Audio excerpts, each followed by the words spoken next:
Pangalawa sa ating listahan ay model flags na which is related dun sa ating resource. So isang line of code siya na gagawa ng multiple files.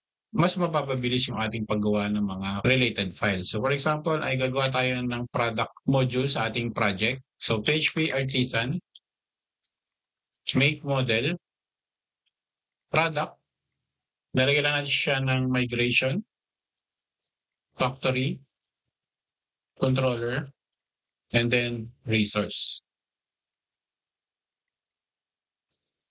Okay, so papansin niyo gumawa siya ng 4 na klase ng file. Yung una ay sa models, gumawa siya ng default na product file.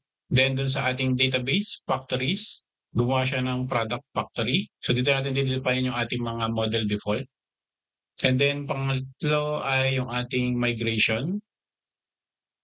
Yan, gumawa siya ng basic product table migration. And then panghuli yung ating product controller, which is yung ginawa natin kanina. Pero papansin nyo ay ginamitan na rin natin siya ng resource.